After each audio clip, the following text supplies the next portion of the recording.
Hello and welcome to BYJU'S IAS. Let's take up the analysis of today's The Hindu newspaper by looking at a column from page number 6 of the Delhi edition. In this article, the writers examine the dynamics behind the deadly second wave of the COVID-19 pandemic that has gripped India. See, last year, India witnessed the first wave of the COVID-19 pandemic, which roughly lasted between June to November. In 2020, even though India went into an early lockdown in March, April, and May, India was still not witnessing a wave of cases. Most of the initial cases during the lockdown period were sporadic and were limited to a few clusters. But as soon as the lockdown restrictions were relaxed, the virus began spreading freely, and from June to November, India witnessed the first wave of the pandemic. The peak of this first wave was seen somewhere in the month of September, followed by a gradual decline of cases. By December and January 2021, cases in India had declined, and this decline in cases by mid January led to complacency amongst all the key stakeholders. And due to a series of mistakes committed by the Government of India, the state governments, local administration, and more importantly by the public, India currently is in the middle of a deadly second wave, as it was predicted by epidemiologists. See, epidemiology is a field of medicine which understands the dynamics behind the spread of epidemics and pandemics. And our understanding of previous pandemics and epidemics had made it very clear that even with regard to COVID 19, there is going to be a deadly second wave and possibly even a third wave. In the course of any pandemic, epidemiologists believe that the second wave happens to be the strongest wave, and hence it's very essential to keep your guard up, especially when you see the first wave to be declining. But contrary to this scientific advice, the governments and the public, they became complacent and they lowered their guard against the pandemic, thereby pushing the country into a deadly course of second wave of infections. As the numbers started falling below 10,000 by January, vast majority of the public let their guard down and they started abandoning all COVID appropriate behavior. It is a well established fact that mask wearing, hand hygiene, and physical distancing is the best form of vaccination against this pandemic as they act as a social vaccine. But by the end of last year, the public was already displaying fatigue with regard to following COVID appropriate behavior, and the declining cases made the people more emboldened, who then abandoned all the safe practices. While it is understandable that the public is going to become complacent and suffer from fatigue, it is inexcusable that our governments have failed to anticipate the second wave, which has always been predicted in case of any epidemic or pandemic. While the center shifted the responsibility of placing restrictions to the state governments, the states carried out a hasty reopening of the economy, especially the unnecessary reopening of schools, colleges, and offices. Along with this, the large assembly of crowds in marriages, other functions, political rallies, on religious occasions and festivals, they have all aided the rapid surge in infections. As at these mass gathering events, and as well as in schools, colleges, and in offices, COVID appropriate behavior was largely not being followed, and the country at large had abandoned its social vaccine. Even governments, especially local administration, failed to enforce these measures. And parallelly, the emergence of new mutant variants has driven up the caseload. And genomic studies are establishing that a large part of India's second wave is being driven by mutant strains such as the UK strain and as well as the local double mutant strain that has been discovered in India. An analysis of the ongoing second wave clearly reveals that the rise of the second wave has been much faster than the first wave as expected, and the doubling time of cases has nearly reduced by half because during the peak of the first wave, cases were doubling in around 28 days, whereas right now, cases are doubling in just around 10 days. Then, whatever clinical evidence is available, along with reports from hospitals, indicates that the second wave happens to be more deadlier with regard to the age group that is getting infected and as well as with regard to the severity of the infection. In the second wave, it has been observed that more younger people are getting infected, that too with higher severity. And this could also be due to the limited reach of India's vaccination program. Yes, it's true that India's decision to prioritize the most vulnerable population, that is, the old people and frontline workers, in the initial phases of vaccination, has helped to an extent in curbing the spread of infection amongst the vulnerable population, and it is also contributing to reduce mortality rates in this age group. But however, the inability of India to scale up the vaccination program and to expand its reach further has still left a large section of the country's population exposed. And this, along with vaccine hesitancy and the shortage in the availability of stock, has made the vaccines ineffective in arresting the second wave. Experts have argued that the vaccination program that is going on currently is unlikely to help us during the second wave, and hence they call for further scaling up and expanding the program and to promote better awareness in order to bring down vaccine hesitancy. Coupled with this, the possibility of reinfection has also driven up the number of people who are still vulnerable to the infection, and all these factors are directly contributing to the ongoing second wave of the COVID 19 pandemic. A comparative analysis of the first and the second wave shows that the R naught number, that is the reproduction number of the virus, was restricted to just 2 or 3 in the first wave. See, R naught or reproduction number, it basically indicates that one infected person is spreading the infection to how many other people. During the first wave, this number stood at just 2 or 3, meaning each infected person was further transmitting the infection to 2 or 3 individuals. But now during the second wave, it's become clear that the R naught number has increased to 4 or maybe greater than 4, meaning each infected person is infecting more than 4 individuals. So considering all these dynamics associated with the infectious disease and a pandemic, it's very essential for the public to be more responsible and aware. And it is also the responsibility of our governments to not let the guard down too early.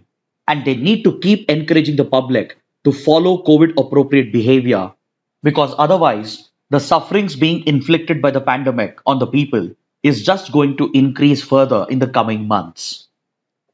As we have been insisting since the last 1 year, this pandemic is here to stay for a considerable amount of time.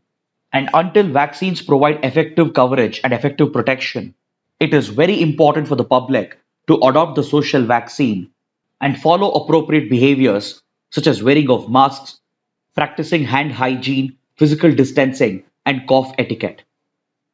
The governments are equally responsible to enforce this behavior and as well as to constantly motivate the public and to keep them aware in order to combat the general fatigue in the population when it comes to following COVID appropriate behavior.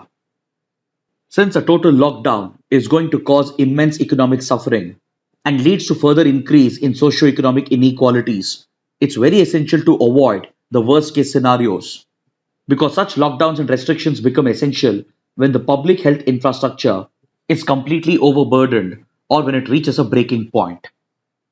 So the only way to avoid such disastrous lockdowns would be to adopt the social vaccine and to parallelly scale up our vaccination program. Now let's take up another column from page number 6, in which the writer evaluates the scripting of a new multipolarity in the global world order by middle power countries such as Japan, Iran, Turkey, and India. See, currently, the global world order is dominated by a new Cold War that is being waged between the United States and China. American policies under Donald Trump and now under Joe Biden have made it very clear that the US, which is the current predominant global power, views China as its primary rival. The trade war of Donald Trump against China and the repeated attempts of the Trump administration to blame China entirely for the pandemic, and the open call given by the Trump government to other like minded countries to undermine China by curbing its growth and influence, clearly illustrates America's view of China. Interestingly, the new administration in the United States as well, under President Joe Biden, has extended this policy of Donald Trump despite the two presidents being from two different ideological inclinations. President Biden has further extended the policies of Donald Trump against China, and in return, China has stepped up its aggression and hostility targeted primarily against the United States. Be it in the South China Sea or in the Indian Ocean or in the global markets, China has displayed a lot of aggression, which is designed to target American dominance, thereby establishing them as two superpowers which are vying for global domination. Then, along with this, the United States is also engaged in a Cold War of sorts with another major power, that is Russia. The current phase of hostility between US and Russia began with the repeated attempts of the US over the last 15 years to cut Russian influence in Europe and Eurasia, which was countered by Russia with aggressive behavior, which includes Russia's annexation of Crimea, Russia's interference in the civil war of Ukraine, Russia's covert attempts to destabilize Europe, followed by allegations of Russian interference in American presidential elections, including the latest round of cyber attacks that were targeted against US government systems. The US has retaliated against Russia by imposing sanctions and by further stepping up its own covert war against Russian interests. So, in this emerging Cold War, the alignments are very clear because China and Russia, which share an ideological inclination and which share a common rival in the form of the United States, they both have come together to further expand their bilateral relations in order to offer a joint counter to the United States. Today, the US has prioritized security clubs and diplomatic groupings such as the Quadrilateral and, of course, the NATO. And over the last 15 years, the US has been giving exclusive focus to the Indo Pacific region. Under groupings such as the Quadrilateral, the US has tried to align with like minded countries, and it has been trying to exert its diplomatic and military influence in order to counter the presence of China in the Indo Pacific. But on the other hand, the remaining two major powers, that is China and Russia, have aligned their strategies and they are looking at Greater Eurasian Partnership as a direct counter to the Indo Pacific strategy of the US. Recently, China and Russia have even expressed willingness to merge their Eurasian ideas and they are looking to harmonize their visions under the Eurasian Economic Union of Russia and the Belt and Road Initiative of China. Both China and Russia have condemned groupings such as the Quadrilateral as it undermines global stability according to them, and they see this as an American attempt to create military clubs and diplomatic groups to carry out selective targeting of rival countries. This is what explains Russia's opposition to the Quad and Russia's criticism of India in taking part in the Quadrilateral, despite the close strategic and defense relations that India and Russia share with each other. So essentially, in the emerging world order, the conflict is between the Indo Pacific region being led by the US and the Greater Eurasian region being led by China and Russia. In this context, the writer argues that middle powers are going to play a key role, and especially countries such as India, Japan, Iran, and Turkey are going to define the new emerging world order. See, since the 1950s, Japan has firmly remained in the same club as that of the United States as a result of the 1951 Security Treaty. Under this treaty, the US has committed to defend Japan, and as a result, over the decades, Japan has come to depend excessively on the US for its defense and strategic needs. While Japan is also part of the Quadrilateral, and while US and Japan already have close collaboration in the Indo Pacific, it doesn't necessarily mean that Japan would openly target China or go against Chinese interests in the Indo Pacific. Because Japan is equally dependent on China as well, especially in the economic domain. So, if Japan depends too much on the US for security, it also depends too much on China for its economic growth. Plus, Japan cannot ignore its ongoing maritime dispute in the East China Sea over the Senkaku Diaoyu Islands. So, while Japan is firmly on the American side, it cannot afford to ignore its economic and territorial concerns that are centered around China. So, the writer argues that middle powers such as Japan can play a balancing role by exercising their strategic autonomy and by maintaining a relatively independent foreign policy in order to protect their strategic and regional interests. On similar lines, India also finds itself in the same camp as that of Japan. Of late, that is over the last 15-20 years, India's strategic alignment with the US has grown significantly, And even though both India and US share very close defense relations, including intelligence cooperation, and even though India is a key member of the quadrilateral grouping, it still cannot ignore its national interests and concerns that are centered around China. Take, for example, the border dispute between India and China, which remains unresolved. It has been argued by several strategic experts that last year's Chinese pressure on India and its deliberate escalation of tensions at the border areas in the Ladakh sector was probably a carefully designed strategic move of China to push India away from the American bloc. India's increasing strategic and defense relations with the US has convinced China that India has firmly shifted to the American bloc. But the fact is that India will be left on its own and it shouldn't be expecting any direct assistance from US or Japan or Australia as far as its border disputes with China is concerned. So through last year's border tensions, probably that was the message that China was sending out to India. And these conflicting needs and objectives will again push a middle power like India to adopt a more flexible and independent foreign policy and rely upon its strategic autonomy doctrine in order to strike a better balance between the two major powers. The same can be said about Iran and Turkey as well. As of now, US and Iran have a very hostile relationship as the Americans have repeatedly targeted Iran with sanctions over Iran's nuclear weapons program. This followed with the covert campaign of US and Israel and even Saudi Arabia against Iranian interests, has pushed Iran firmly into the hands of China and Russia, both of which share a very close relationship with Iran. So today, Iran enjoys very close strategic relations with China and Russia, and they even jointly work together against American interests in the region. But however, this doesn't mean that Iran would be permanently located in the China-Russia club.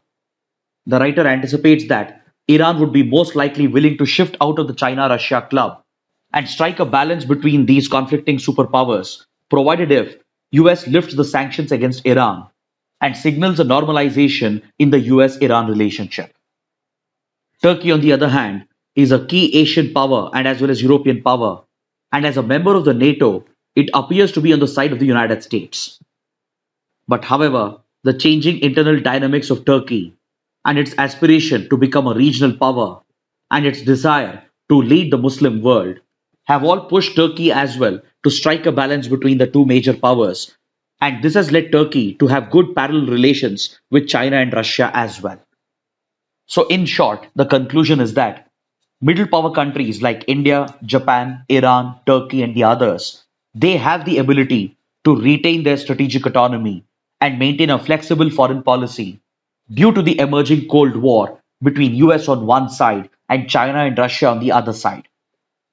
This creates enough space in the global world order to script a new multipolarity under the leadership of middle power countries, and this would most likely be the defining characteristic of the emerging global order. Now let's take up an article from page number 8. The United Nations Population Fund, or UNFPA, has come out with its 2021 edition of its flagship report, that is the State of World Population Report. This report has been titled My Body is My Own, and this is the first time that the UNFPA's report on the state of world population is focused on the theme of bodily autonomy. Bodily autonomy is nothing but the power and the freedom to make decisions and to make choices with regard to one's own body without having to face the fear of violence or force, or without having someone else decide on your behalf.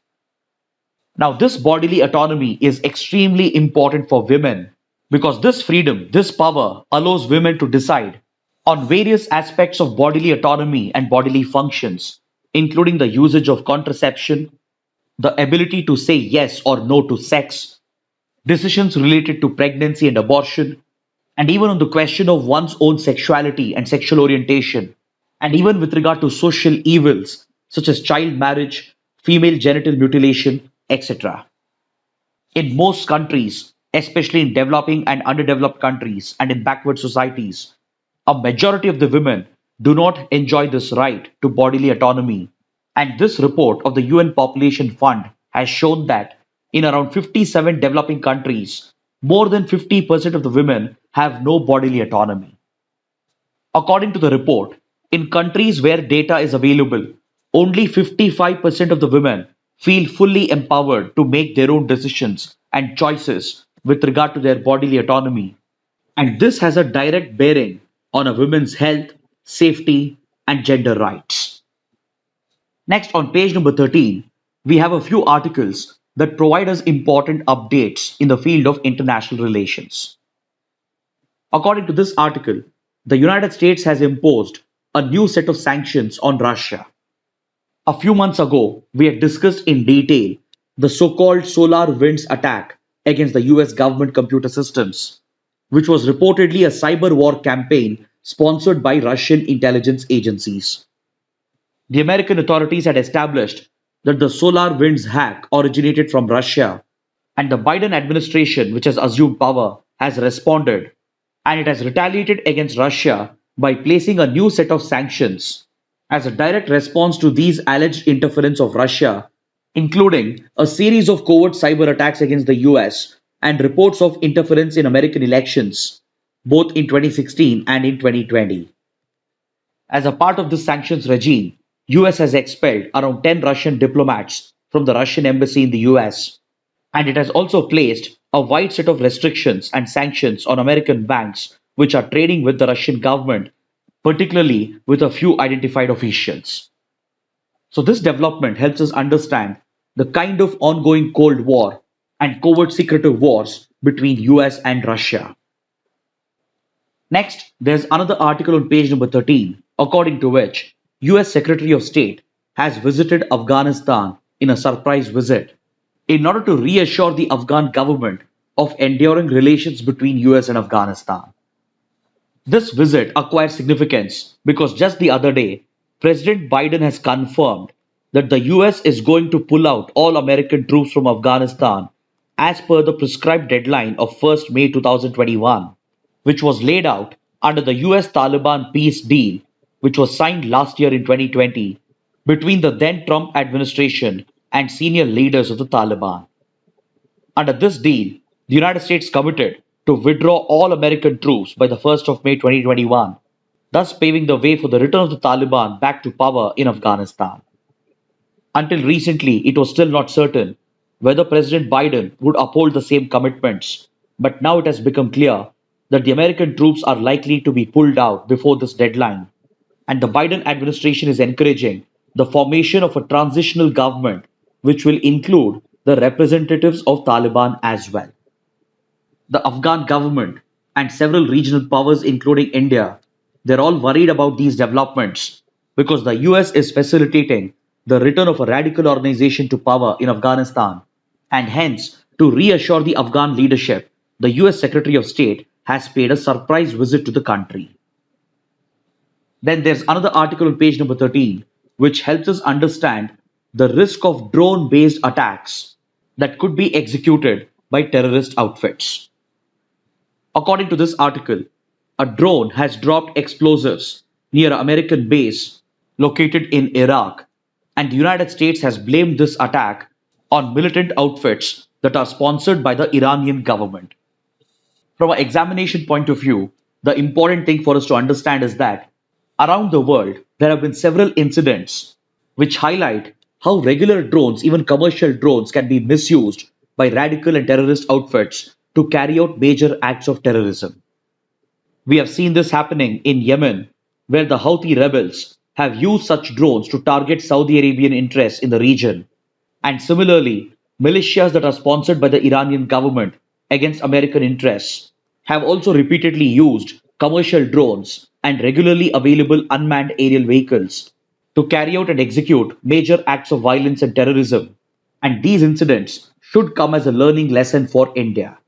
Because even Pakistan based terrorists from outfits such as the Lashkar-e-Toiba or Jaish-e-Mohammed could be inspired to carry out similar attacks against Indian interests in the region. And hence, these incidents in Iraq and Yemen should offer lessons to India. Now let's look at the mains practice questions. The first question: evaluate the reasons behind the exponential surge in infections seen during India's second wave of the COVID-19 pandemic. The second question: India, Japan, Iran, and Turkey are well set to shape the emerging world order. In the light of this statement, examine the multipolar world being scripted by the middle powers. Kindly write an answer to these questions and post your answers in the comment section below. This concludes our discussion for today. Thanks for watching.